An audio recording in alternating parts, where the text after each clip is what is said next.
Good morning and welcome to our daily reflection. Now, there are a great many things that we encounter as we travel through life. As we encounter them, we tend to file them away. This box or that box, this pigeonhole or that pigeonhole, that tend to define our lives and ultimately what we believe in. One of the things I've learned over the years is that sometimes we absolutely convince ourselves that we know the truth of something, only to find out much later that there was a whole ream of some things that we may have, for one reason or another, preferred to ignore, gave up on, just didn't bother with, assumed it didn't count. So therefore, our own ideas were a way off. Now, I have a friend that after he retired, he began to watch cricket, even though he didn't quite understand the complex ins and outs of the game. At least not until he got hold of a book. This book was basically Cricket for Dummies. And on reading the book, which fascinated him, he realised that with all his preconceived ideas about the game, he hadn't really understood any of it. So when he watched the game again after reading the book, his eyes were opened in a whole new way. He was able to understand more of the nuances and texture of the game, both the good and the bad, and it made the whole experience much more enjoyable. This mirrors a lot of our ideas in life today. Today's set reading is from the Gospel of John, chapter 9. It gives us a 2,000-year-old example of much the same thing. When people were unwilling to move from their preconceived ideas of something that was actually right in front of them. It's a very long reading, so for the purposes of this reflection, I'm looking at the last verses of chapter 9. It concerns what happens after Jesus had healed a man who had been blind from birth, and the intransigence of the Pharisees, which shows through in the final verses. Then the Pharisees began questioning the man who had been blind and demanded, "What's your opinion of the man who healed you?" The man replied, "I think he must be a prophet." The Jewish leaders still refused to believe the man had been blind and could now see. So they called in his parents. He asked them, "Is this your son? Was he born blind? So how now can he see?"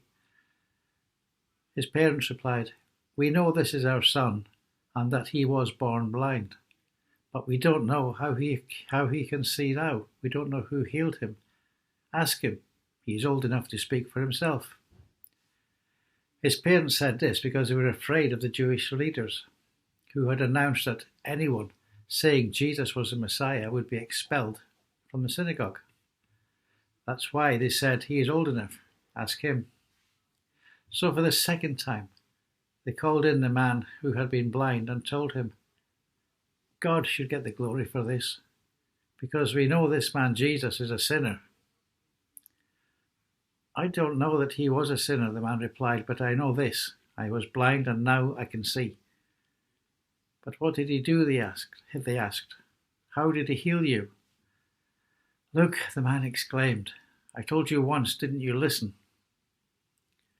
Why do you want to hear it again? Do you want to become his disciples too?" And they cursed him and said, "You are his disciple. We are the disciples of Moses, and we know that God spoke to Moses. But we don't even know where this man comes from." "Why, that's very strange," the man replied. "He healed my eyes, and yet you don't know where he comes from?" We know that God doesn't listen to sinners, but he is ready to hear those who worship him and do his will. Ever since the world began, no man has ever been able to open the eyes of someone born blind. If this man were not from God, he couldn't have done it. "You were born a total sinner," they asked, "and you're trying to teach us?" And then they threw him out of the synagogue. This is the word of the Lord. This occurs in a lot of areas in life today. We form an idea of what it means to know God. Then again, perhaps, We get our examples from the non-too-Christian behaviour of some Christians, or maybe preferring to believe that science has relegated God to the same level as a tooth fairy or the flying spaghetti monster. But these verses tell us that the Pharisees threw the man out of the synagogue. I believe they did this to save face, not because he was leaving anyway, but more because what he had experienced moved him far beyond their immovable beliefs, their intimidation and their blindness. Again, this is something we are still experiencing today, like my friend and his cricket. He thought he had the rules of the game sussed, but when he took the time to read the rules, he discovered just how little he actually knew. Like this blind man, but unlike the Pharisees, he had been prepared to move on from his previously held beliefs. So instead of a book, Cricket for Dummies, might we be prepared to look anew at another book, God for Dummies, and discover that we might be wrong.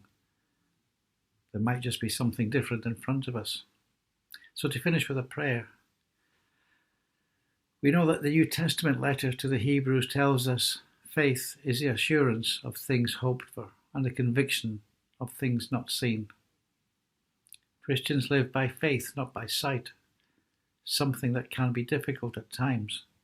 But by faith, we know that God is working, even if we can't physically see or feel him. Amen. Whatever you're doing today, whatever you're doing this week, be careful, and if you can, keep smiling. Bye for now.